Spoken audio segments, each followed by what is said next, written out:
speaking of someone who's just joining us, we are joined by a very successful entrepreneur, founder and CEO of a fashion brand which has taken the world by storm. And I have to say that being an entrepreneur in the South African context is not always something that is very easy, but he makes it seem like a walk in the park. And not to mention that as soon as he walks in, he just smells like success. Bali, you smelled that when this man walked in. I can smell that. I mean, Took it's the over look, the entire studio. it's the smell, it's everything. It definitely looks and smells like success in here right now. Well, we are joined in studio by Drip founder and CEO, Lekau Seohana. Thank you so much for joining us, Buti. No, man. Thank you so much. Now, you know, a lot of people, it's my first time meeting you, and it's an absolute honor. Do you think entrepreneurs who eventually succeed always knew that they would? I mean, I followed a little bit of your story about where you come from. I've seen some of the posts that you've put up on social media, the home that you grew up in, etc.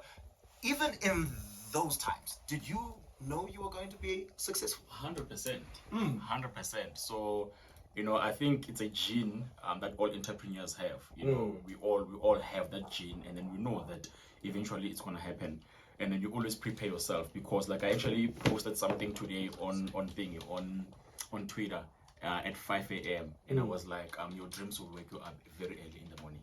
So like what would be happening at the time? Like you just wake up at 2 a.m. and just play your future. You know, the car that you want to drive, the house that you want to stay in, you know, the moments of like trying to picture that moment when you actually, you know, make it. Yes. So we like you know, because if you didn't know, you wouldn't definitely start. You know, you wouldn't start at all, because like you doubt yourself.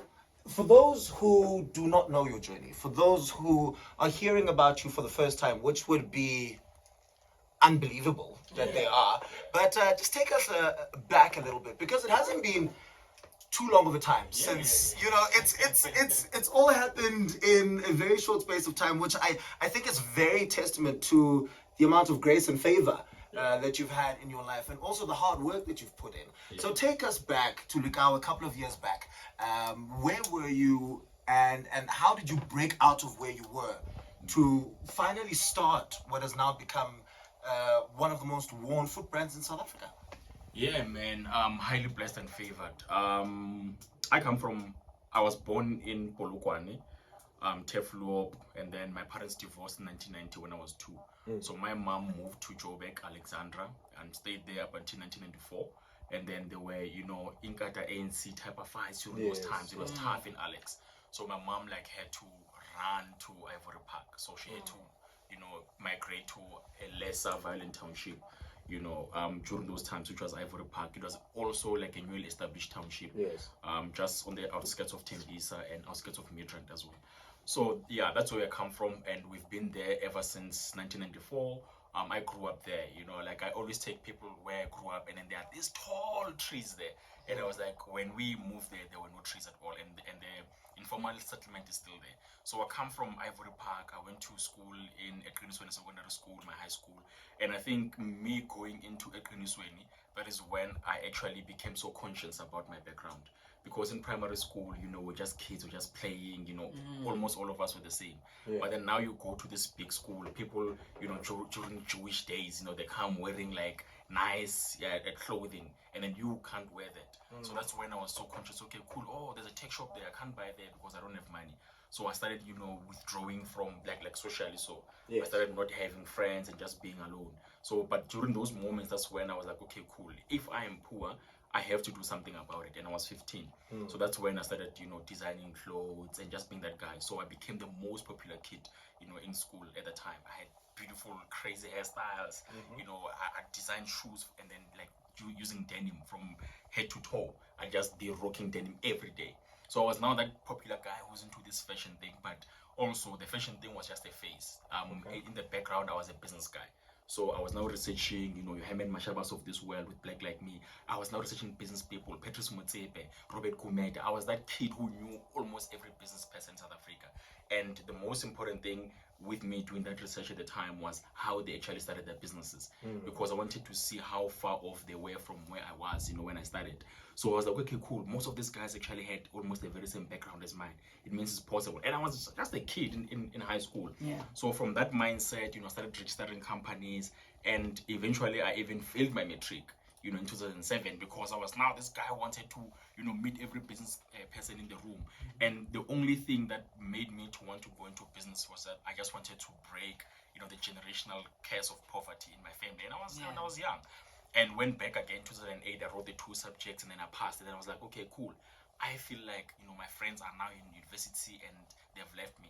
What should I do? Business. And then I went hard. I started a cleaning services company. I hired my friends. So I've done almost every business you can think of. And you asked me an important question about knowing if I was eventually going to make it. But I failed for 16 years in each and everything that I started. I did Shisanyamas. I had a poultry business. Like it's there on the internet. I used to sell eggs. I did almost everything. Cash for scrap. I've done that. Photography studio. I've done that. But everything failed up until in 2019 when I started Drip. That's the first business that eventually succeeded. So, but for that 16 years growing up there, it was just crazy. How do you then remain resilient? I mean, I understand that you knew that there was no other option but success, but how do you remain resilient? How does it not break you down, having so many businesses that have failed and having failed in so many things, and staying on the path and saying, you know what, this is where I'm going? The one thing that happens during that time is that you know exactly that you have nothing to lose. So if you stop, you're just gonna starve to death. But then if you continue, there's something, and you also learn. I've learned so much from failure than I have from success. So like I've learned so much. I know what not to touch. I know which route not to take, because I have gone through the process of entrepreneurship for the 16 years. So that is the best school you can ever go to in business. So I've went through that. So, and I had nothing to lose. That's what kept me going. Palesa, what Lekau was saying right now reminds me a lot of what we have to go through, especially within the entertainment space, where, if I don't keep going, I am absolutely going to stop. So I think that it's such an important mentality and an important mindset to have as well. Absolutely true. I mean, they say, behind every overnight success is actually years and years of work. Absolutely. And that's what happened with your brand Drip, right? Yeah. We saw you come up with like, okay, sneakers. And sneakers, particularly in South Africa, have never been a zone where people have gone into that's become successful, because we know the big brands, people only wore the big brands. Yeah. And so now all of a sudden you're coming up, it's like, wow, this guy's an overnight success. Meanwhile, there's been years of, failure, resilience, and all of that have been part of your journey. But let's start with this, because I mean, you've failed a lot, as you said, in your businesses. And like, okay, I'm going to start a footwear. Drip is what you decided to call it. Yeah. But then what's the first step towards this, what has been a realized dream today? So, when I started Drip, I was in a very, very awkward position in my life. So after starting all of those businesses before, I realized that one of the key things that I needed in my life was actually capital. So there was no one who was willing to give me capital to start anything, because you are just a risk. You have never built anything so big.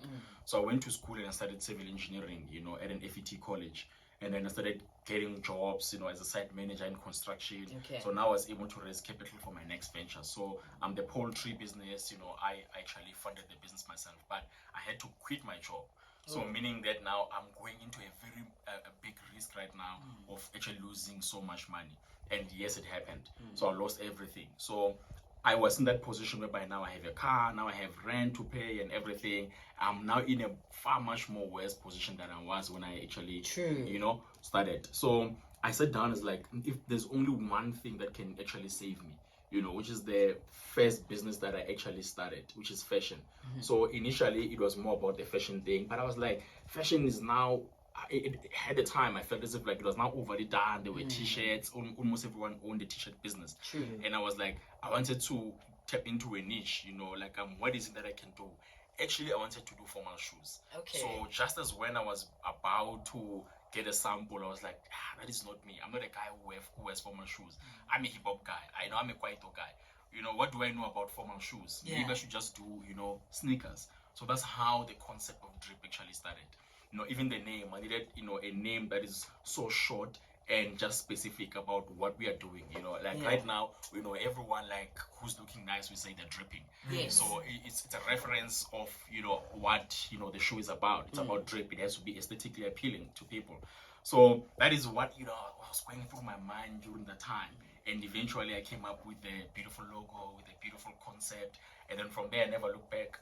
Nice. Look, it sounds like a very, very long story. It's intricate because there's so many different phases in the story of Lekau. We are still speaking to him. We're going to take a very short break. He's in studio with us, so he's definitely not going anywhere. But you can also chime in on the conversation at Channel Africa 1, #on the move. The founder and CEO of Drip, Lekau Seohana, and he joins us in studio this morning speaking about his journey in entrepreneurship. Hey, there have been ups and downs. You've spoken about a few of the downs. I mean, trying entrepreneurship, failing a couple of times. And that's what a lot of entrepreneurs say. They say, hey, you're going to try. You're going to fail a lot in entrepreneurship, but you'll eventually find your space. And then you did. You found your space in Drip Footwear.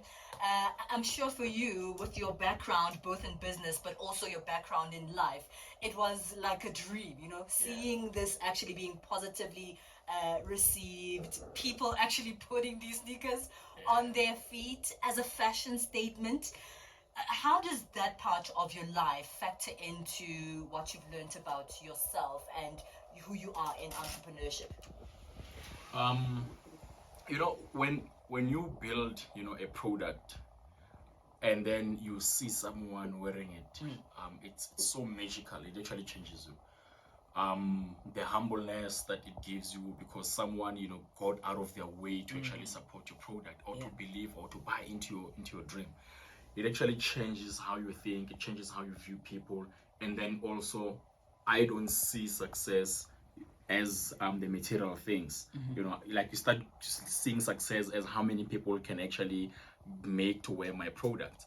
So it has changed me so much that right now the types of dreams that I had back then are now different to what I have right now. Right now my dream is just to see everyone whenever I walk into a room and people are just rocking my product. It's one of the most important things, and because the more people we dress, the bigger the company gets, the more lives we can touch and change. So that is where I am in life right now, where I just want to see so many people. And most of the times I'd actually be walking in a mall, and then I see someone wearing Drip, and then I just tried to greet them, hi, and then they just look at me and then pass. Like, who's and this I'm guy? like, oh, okay, so now it has gone into a point whereby people are not buying the products because they know me. They're buying the products because it's actually good enough, they actually like it, or they just heard a story from someone. Always growth in various ways, and today you're here showing and exhibiting some of the newest growth in your footwear brand and what you do. It's called Claws, Drip Claws, released last week. Tell us about your new offering. I've got the sneakers in my hands, I'm touching them just to see what's going on here. So last year we actually went through a rebranding. We used to have our first logo. It was a D with 3 dots. We actually still use it. It's more of our heritage logo. And then we said we wanted to build new products because we call Drip Footwear. And then, but now we also have apparel as well. I have this beautiful bag here. So we're gonna be dropping apparel. So we branded into Drip Sportif, and then we developed a new logo. And the new logo is more reference into what the positioning and the strategy of the business is, which is sports lifestyle. And a sports lifestyle, you want to have a symbol to identify your product. So if you're wearing these sneakers from a distance, you can tell, oh, that's Drip. So it has a symbol. Also, like we sponsor Morocco Swallows, on the sleeve, and then you can see that Drip is there on the chest. I'm sorry, you can see that we have a symbol there as well. So we have an identifier. So Claws are the first sneaker that we also dropped under the new label, which is Drip Sportif. And claws are one of the, it's actually an extension of our first original sneaker, which is the liquids. You know, the comfort, the knit mesh. Yes. And then when we marketed the shoes, we said like it's for the alter ego. You know, when you look at yourself in the mirror, you know, whenever you dance and everything, that's the pattern that you want to tap into whenever you're wearing these shoes. We want you to be so confident like the person in the mirror. So they're named after animals as well. Like the black one is called the Black Panther. Ooh, so okay. yeah, so you know, like animals have references of strength. Sometimes you find that an eagle, they say whenever it's windy, you know, that's where it actually glides more into the sky. So it has a strength, you know, of you know, going higher. Is there one called a lion? Yeah, so the yellow one is actually called the sun lion. Bona. You know, my surname is Tau, so that exactly. that one represents me. Exactly my point. Yeah, so we have the yellow one that is called the sun lion. Nice. Then we have the red one called red scorpion. So we also take reference to the strengths of animals from there. So yeah, those are the claws, you know, animal claws. So yeah, we're playing around with that. Is there a ceiling? Is there a ceiling to success? Is there a ceiling to a brand, especially like a brand like Drip? You've been very public. We've seen your challenges. We see your growth, and of course, this new entrance. You speak about wanting to be in Paris, wanting to be, you know, all around the world. But is there a ceiling for you, or is it just different parts of the journey and different parts of growth? Because usually, after you've succeeded in one thing, there's a new target in mind. Bali, don't sound like a doubter. What do you mean? I'm not doubting. Now you are coming with doubtful questions here, asking about ceilings, asking about. I just want to understand the story, but there's not a single bit of doubt in me. Yeah, look, and I actually promised myself that I would never mention this in public. But I was sitting with Trevor Noah, and we were just having conversations about life and everything. And then I was just talking about like, yeah, I want to buy this car. I want to move from this house to this house. I want to And then he said to me to just calm down. And I think he's one person who actually helped me in terms of understanding and being content. I used to walk into my house and not see nothing and say, okay, cool, I want a 4-level house now. I want 1 hectare. So, and then he was like, dude, just calm down, you know, like take everything in and then build from there. Just be content. You're not gonna stop. You'll keep on going and going and going and going. So I'm in a phase in my life right now where I'm just taking it easy and just building. Although like I have so much crazy dreams, but I'm just working around the plan of saying, okay, cool, this is what we can achieve, work around KPIs and then move on to the next one. But I'm not in a rush anymore. I built this business, you know, for the past 5 years into a multi-million rand business. It's a big business. And when I look back, it was so fast. And I was so much in a rush because I failed, you know, grew up in poverty. But right now I'm just taking it easy, you know, one step at a time. And being able to take it in as well, because you don't want to look back at all that you've done and all of the steps that you've taken, and it all feels like a blur.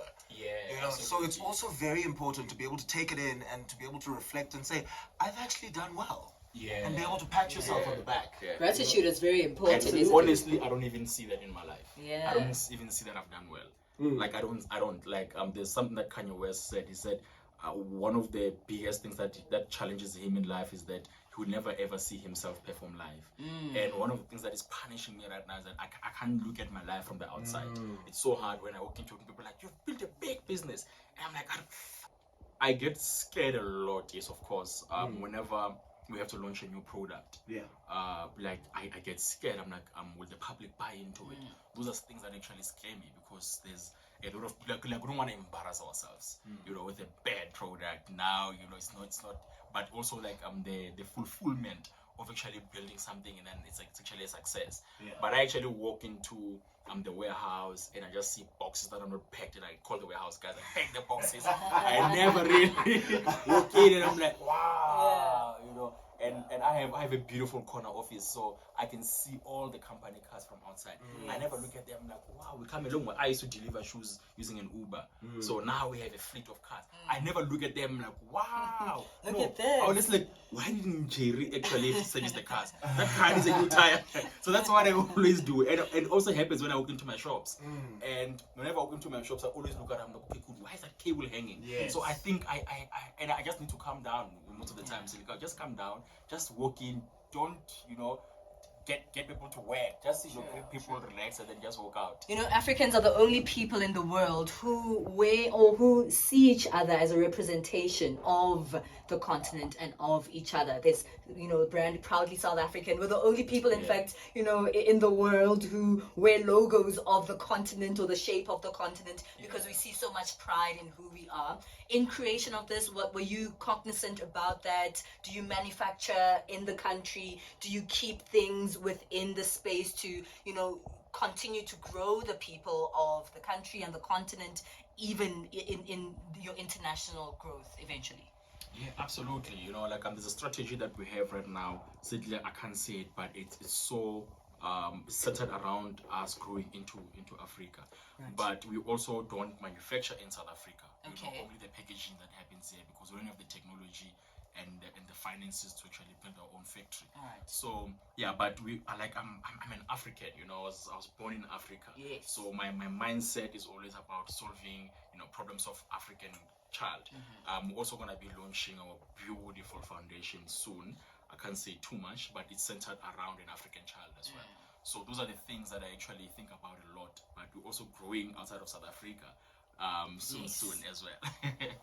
Well, this is amazing. You know what? We are running out of time, but I feel like, you know, there's so much to expand on when it comes to your life, your journey in entrepreneurship, and just teaching people about, you know, the ups and downs, you know, the need for resilience, and just the yearning for growth and the yearning for success in so many different parts of your life. But thank you so much. Where can we find the claws? Are they out? Are they in stores already? Yeah, absolutely. So the clothes are on www.dripsa.co.za, and they're also in our stores. We have stores across the country. Yeah, so you can just walk into a drip store in one of the malls, check us online, and then you can find a directory as to where to find them. Well, all the best. Thank you so much for coming through, hanging out with us. We know that, you know, people who run businesses like this don't have a lot of time to just sit around and chat. So hopefully this has also been worth your while. And we've been able to unpack quite a number of things for people to understand what your story is about. And also, so Bali, much. you mustn't just call about Trevor Noah and about DJ Smooth. We are also here. We're Call also us. part of the network. Who wants to hang out in that 4-story house? We are here. Lekau, thank you so much for joining us. It's been an Thank you so absolute much. pleasure. Thank you for being such an inspiration. Thank you. Organize. Send me sizes. Lekau Seohana, wow, a really amazing CEO and founder of Drip. Started off as footwear, but has expanded into really something that has seen fashion become really centered in an African way.